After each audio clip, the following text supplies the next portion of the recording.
Hi, this is Sarah Russell, and today I'm going to be talking about ways that you can meal plan. There is no right or wrong way to plan meals. I personally am not the type of person who gets super excited about planning ahead of time what I'm going to eat over the next week. There are plenty of people who do get excited and empowered by that framework. So you can try it. There are batch cooking books like Cook Once, Eat All Week that are really great if you're like the plan ahead and cook on the weekend kind of person. It can save you so much time if that works within your framework. I personally, I'll share the way that I plan and prepare meals, just in case that is a helpful framework for you. And then I'll offer some other alternatives that work for different types of people. So the most important thing to know is there isn't a right and wrong way to plan food. And what works best for you may change dynamically over time. What works for you when you're on vacation may be different from when you're working full time in the office versus, at home, working remote working during a pandemic. Like all of these things, these contextual pieces of information will affect the amount of time you have, the amount of bandwidth you have, where you are, and like what will work best for you in terms of your planning and execution. So keep that in mind because context is super important. That being said, here's how I do it. When I go shopping, I loosely have an idea of more or less the amount of different categories of food that I'm going to buy, like how much animal protein or how many vegetables, how many different types of vegetables or whatnot. I do produce some of my own food.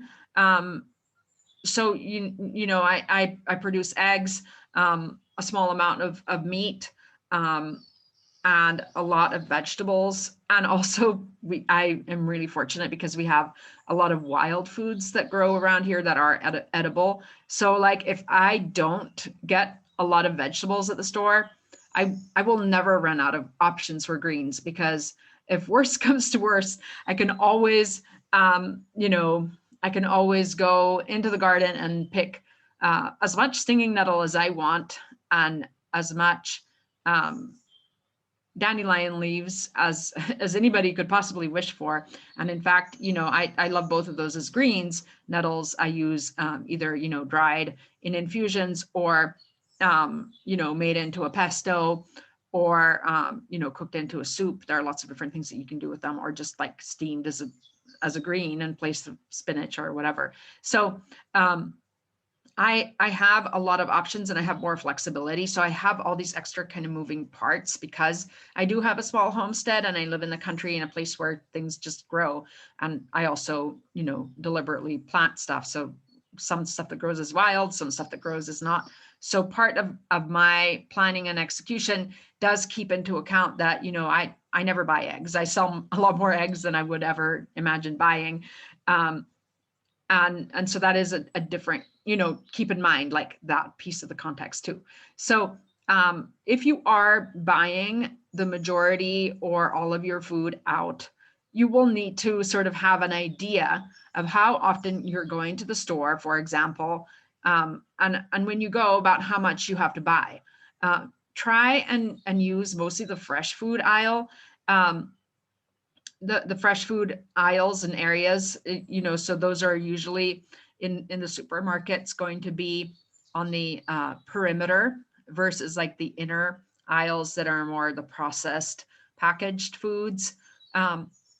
You will want to select different types of produce every week.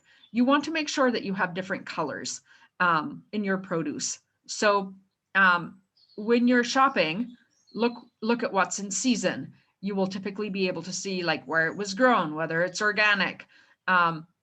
If you can get a subscription to a delivery, a delivery for a vegetable box, sometimes these are called community supported agriculture subscriptions. sometimes there will be a pickup point, or they will actually drop it off at your doorstep. But these are really great options because you will get farm fresh, organic produce that is invariably in season. And the really cool thing about it is that it's local, and you will also be varying your food choice more than you probably would if you were just going to the supermarket and getting the same old produce that you know, like a lot of us are creatures of habit. So, you know, most people will be like, you know, oh, I'll get frozen peas and cauliflower and broccoli. And it's just always those same things, you know, maybe iceberg lettuce or, you know, romaine lettuce. But if you do tend to just get those things, try and like, and you don't have access to a community supported agriculture box, make yourself a deck of flashcards with different names of different vegetables and make sure that you color code them. Like you can even just take a marker and color the border of the flashcard the color of the vegetable. So it's really easy to like make a little deck of cards so that you build the rainbow. You can make a grocery list that way. You can plan your meals that way, you know, just like by taking the index cards that match the foods that you have in your refrigerator or pantry and put together meals that include like a couple different colors of vegetables, a healthy starch, which could be, you know, lentils, beans. It could be basmati rice. It could be arborio rice if you're making a risotto. It could be quinoa. It could be oatmeal at breakfast. So you have lots and lots of choices. Or it could be a root vegetable that is starchy, or it could be sweet organic corn in the summer. And then, you know, then you'll have like your animal protein deck so that you're varying your foods. So that you're not eating and buying the same thing over and over and over again, or making the same old boring meals. Now, when I cook, I'm not really like, I'm not really a cookbook person. I will sometimes, especially if it's the first time I'm making something, or if it's a special meal, like, you know, Thanksgiving or Christmas or Easter or whatever, I want to make, you know, lamb a certain way, and I've never made lamb before. Yeah, I'm going to open the cookbook and find out how to make it. Or, you know, if I'm making something for the first time, I will definitely look up a recipe or a few recipes and choose the one that I like best. So, but in just my regular daily life, I do not use cookbooks or recipes. I just kind of like, I improvise a lot. I don't cook as much as I throw meals together, and, you know, I saute. In the winter, I will use the cooktop of my wood stove for cooking grains and legumes, or I will also use the oven of the wood stove to cook baked goods. While I have that thing running, I like to think, okay, what can I cook while it's hot? Especially it's more hot in the early morning, so that's when I tend to bake things. Or, you know, in the evening, when in the afternoon and evening, when the temperature of the oven is kind of lower, that's more of a maintenance flame, which is great. Like if you're doing like long stews or making a broth, or, you know, like doing low heat baking, or almost like dehydrating in the afternoon and evening. So just kind of like context, again, super important. I saute a lot. I bake a lot. I like to do like one pan meals a lot, or, you know, one dish meals a lot. I will, you know, like a great way to get in vegetables if you're not used to doing lots of vegetables. The two easy ways to get in lots of vegetables is, well, no, there are many easy ways to do that. Just load your salads with all the stuff that tastes good raw.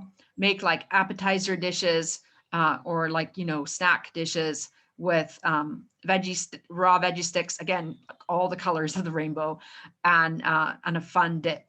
Like I like to do hummus. I like to do pestos. I like to do pate. You can do, you know, like chicken liver pate, or you can do a sunflower seed pate. It doesn't have to be like, you know, just one specific thing. It can be olive pate.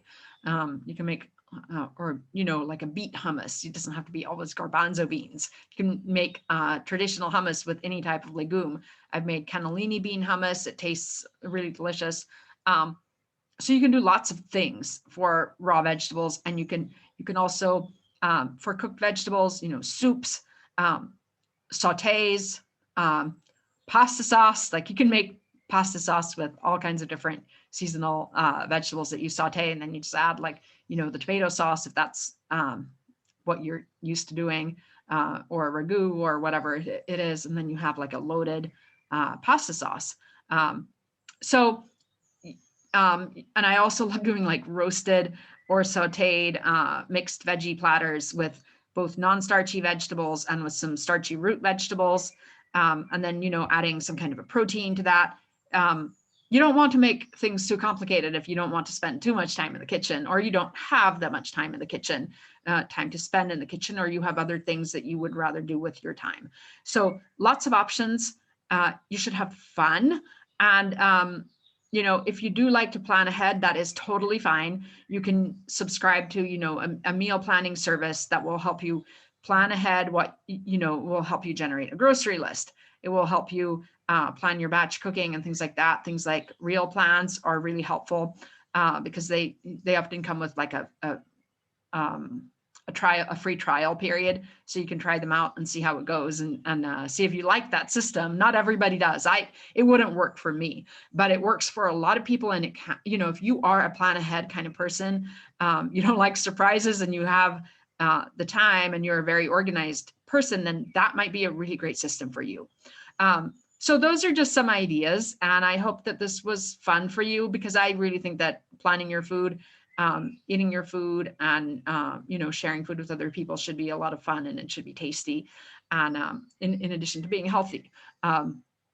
So until next time, thank you for watching, and we'll talk soon. Let me know if you have any questions about what I covered, or if you have any other methods and tips and tricks that have worked really well for you that weren't covered here. Thanks. Bye.